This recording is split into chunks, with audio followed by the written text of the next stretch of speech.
Am I the fool for prioritizing my dog's recovery over visitors? My husband and I just welcomed our first child 4 days ago, on Sunday, May 19th. She arrived just short of 38 weeks, and I had no signs of impending labor just days before, so her arrival surprised us a bit, but we're both happy and healthy. My husband and I also have a 5-year-old dachshund, Oliver, who we are completely obsessed with. Oliver gets regular allergy shots and had an appointment on Monday, which I had planned to take him to, but obviously that changed when the baby arrived. I want to keep him on his medication schedule, and knew things would be chaotic with a newborn at home, so I asked my parents, we live in a 2-family home with them, to bring him for his appointment. While in the waiting room of the vet's office, he was attacked by a much larger dog and sustained serious injuries. He was rushed into surgery immediately. The entire thing was so traumatic. Finding out he was injured while I was away in the hospital was one of the worst moments of my life. I made my husband go and be there at the vet's office, while I waited anxiously in the hospital. Luckily, he pulled through and is recovering as well as possible, but he has a long road to recovery. I was discharged the next day, and he was able to come home yesterday. Having a baby in the house is a huge adjustment for us all, including Oliver, though he has been shocking us with how well he's doing, especially while in the midst of a recovery. It has been really hard for my husband and I to make sure everyone's needs are met, but we're managing with some help from my parents. Things are going as well as can be expected after a stressful week. However, one thing that's causing a lot of stress is visitors.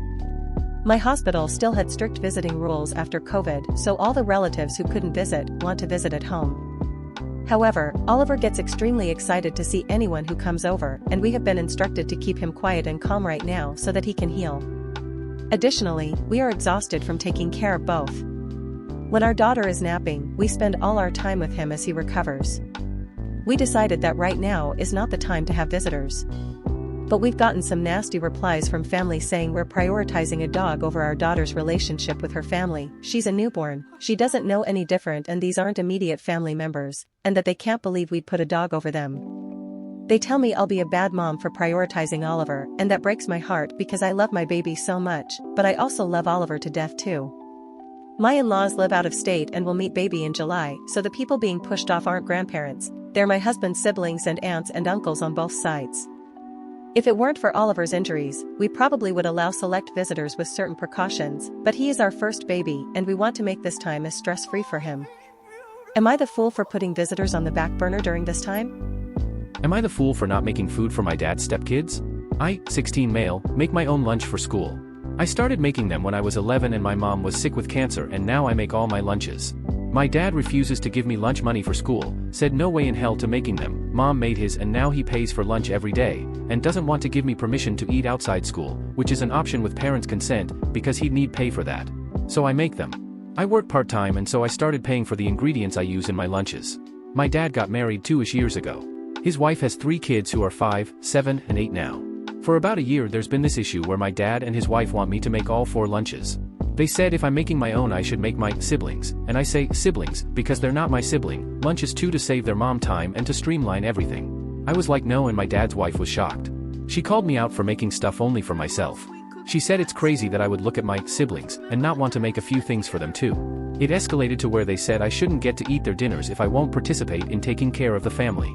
So I buy my own dinner stuff now and make my own. Now they're calling me out for doing that. They said I could make dinner for all 4 of us, and then we could eat dinner earlier and my dad and his wife could do something else. My dad's wife didn't make lunches for her kids on several occasions to try and make me relent. Their teachers ended up feeding them and writing to her about it. She was super pissed and asked me if I was ashamed. I told her they're her kids and her problem, not mine. I also suggested she take it up with my dad if she's unhappy and wants help feeding her kids, because it's not my job. She said if dad won't feed me, he won't feed her kids. I shrugged her off. Monday was a big day in all of this. I was home for hours alone and made a nice dinner. I was eating when my dad's wife came home with her kids, who were hungry, and she exploded on me and asked if I'd made the kids dinner. I said no. She demanded to make it up to them I make them lunch for Tuesday, yesterday, and I said no. She called me a bunch of names and told me she fucking hates me because I'm supposed to be a decent kid and yet I won't help feed her kids, and it's not how you treat family. I told her because it's not my job and we're not a family. I pointed out she married a guy who isn't a good dad to his own kid, and how her only interactions with said kid were attempting to dump responsibility onto him, me, so she really has no reason to think I owe her anything. Which of course led her to calling me all kinds of things, including an ass. Am I the fool? Am I the fool for wanting to take my niece climbing and not my nephew? I, 28 male, like to rock climb and have been doing it on and off since I was a teenager. I have a niece Abby, 7 female, and nephew Bart, 8 male. They have always asked me to take them climbing, but I always said wait till you're older because I didn't want to take them until I could trust them to follow instructions. Well, a few weeks ago I took them to a gym for the first time and it was a nightmare. Bart is generally a good kid but very ADHD, and once he got hyped he stopped listening entirely, and I spent most of our time together trying to prevent him from hurting himself or other people. He ran around on the mats, constantly got underneath other people and unhooked an auto belay despite being explicitly told not to during induction. If you don't know, the auto belays retract up to the ceiling if they're not hooked up to something, and a disgruntled gym employee has to climb up to retrieve it. It was impossible to supervise him and Abby at the same time, and no one had a good time, and TBH I was worried they were going to kick us out. The next week I told my sister I would only take Abby because Bart was so hard to deal with. She agreed, and it was way easier with just Abby. I started taking Abby climbing once a week, which she loves, but now my sister has changed her mind and doesn't want me taking the kids climbing unless I take both of them. Apparently Bart is upset about being left behind, and now my sister is saying it's unfair to exclude him because he can't help having ADHD. Well, I have ADHD too, so it's not like I can't sympathize with him, but at the same time there's no way I'm taking both of them again anytime soon. It's a safety issue. I'm open to trying again in 6 months or something once Bart is a bit older, but in the meantime I don't think it's fair to prevent Abby from doing something she likes just because her brother can't do it. But my sister said my kids my rules and basically implied I was an asshole for knowingly hurting Bart's feelings. I like Bart and I'm happy to do other stuff with him, but I'm not taking him climbing until he can listen. I don't think I'm unreasonable. Am I the fool? Am I the fool for telling my mom she's sabotaging my career? For context, my mom grew up without an education. Most of the older women in both sides of my family were raised to be just housewives. That's pretty much all they know. She's taught me from a young age how to cook and clean for my older brothers and dad, and raise my younger siblings with her.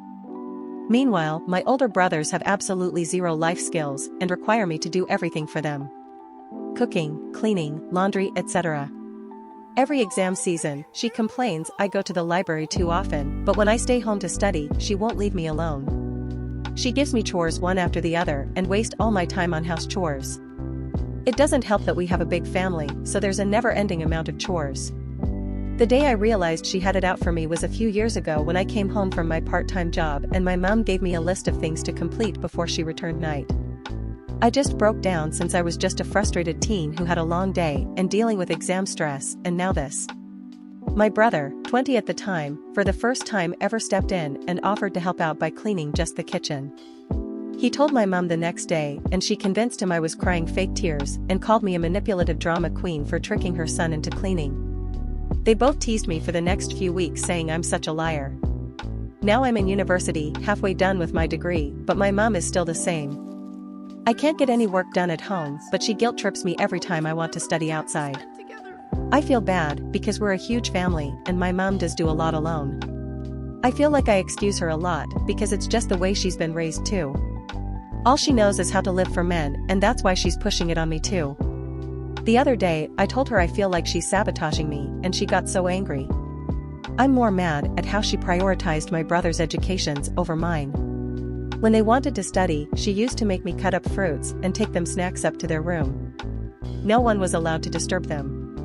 My brothers and dad all have the same old school mindset, and since they benefit from it so much they refuse to change their outlook. Now I've been branded a disrespectful, ungrateful feminist. Everyone's demanding I apologize. Am I the fool for not lending my wife my warm jacket on a cold day? Yesterday my wife, Tara, and I went out for breakfast for our anniversary, and we ended up at a cafe in a beachside suburb. It was crowded inside, so we took a table outside. It's autumn here and it was fairly cold outside, with no heaters. Tara was wearing a t-shirt and cardigan. I was wearing a t-shirt, wind cheater, and a big comfy and warm jacket. Tara had a coat but left it in the car, about a 4-minute walk away. She told me she was feeling cold, to which I replied that I'd be happy to walk back to the car to get her coat. She said that if I was a good husband I would lend her my jacket. I laughed, said something like, "Yeah, that's not happening," and again offered to retrieve her jacket from the car. Tara declined and we had our breakfast. I was pretty comfy in my jacket. I thought it was all done with, but Tara made a point of mentioning it again this morning. She has since pointed out that if we were dating and not married I would have lent her my jacket. Admittedly, that's probably true. So I humbly place myself before you for judgment. Am I the fool here?